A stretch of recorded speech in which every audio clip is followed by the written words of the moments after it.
Dalam sastra dalam pos Aceh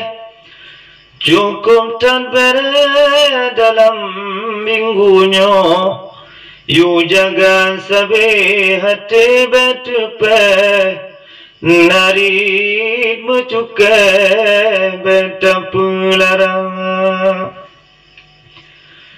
hudengon kaum bemukle-mukle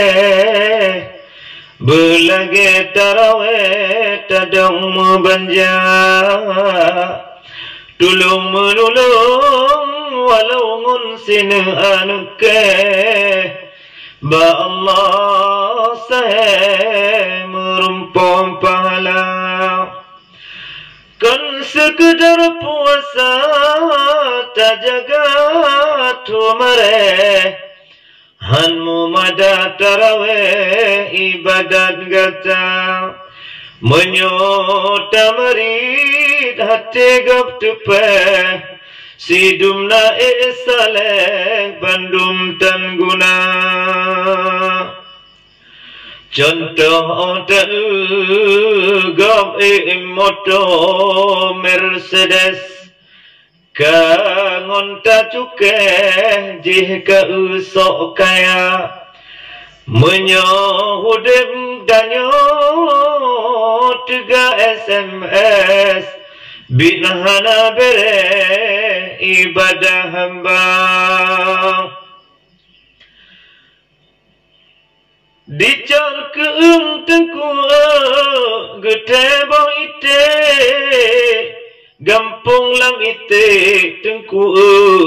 di pekan badak buhu mati jinota balik mangat menarik urung yang baca mati mah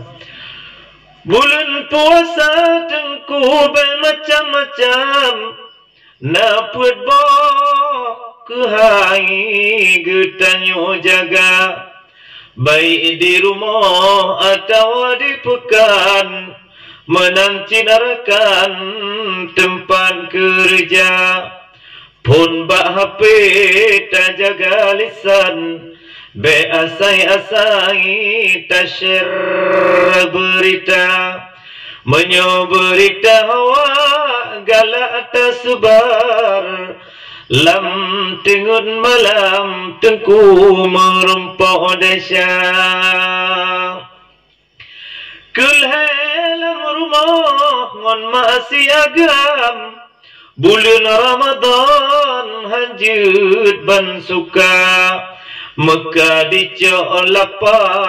inong di dalam getanyo agam cok lapa di luar demayang keput tengku jehut pandangan na perasaan kadang ngon-rekan kerja menyojamun dino cinlok di penan nyan ke omenan dile cerita la elam wate bafol kedua lun sambung rijang jun mangan ku narang wate ta baca endo ku dile hairakan taulan singola enjan merumpau demang menyonu nonton besahabat tuho sagai bak YouTube Mukhtasar Masin official tinan kalon mata wate buka YouTube menyona iklan bek dilen lewat hairakan mangatlun lebelanja menancin menyoperlen ikut lam tingoh ngelusa wahai urakan bek duonu tegon rijang lonceng yang cukup bersuara supaya bek ketinggalan ada berita cair yang lain macam yang lun tayangkan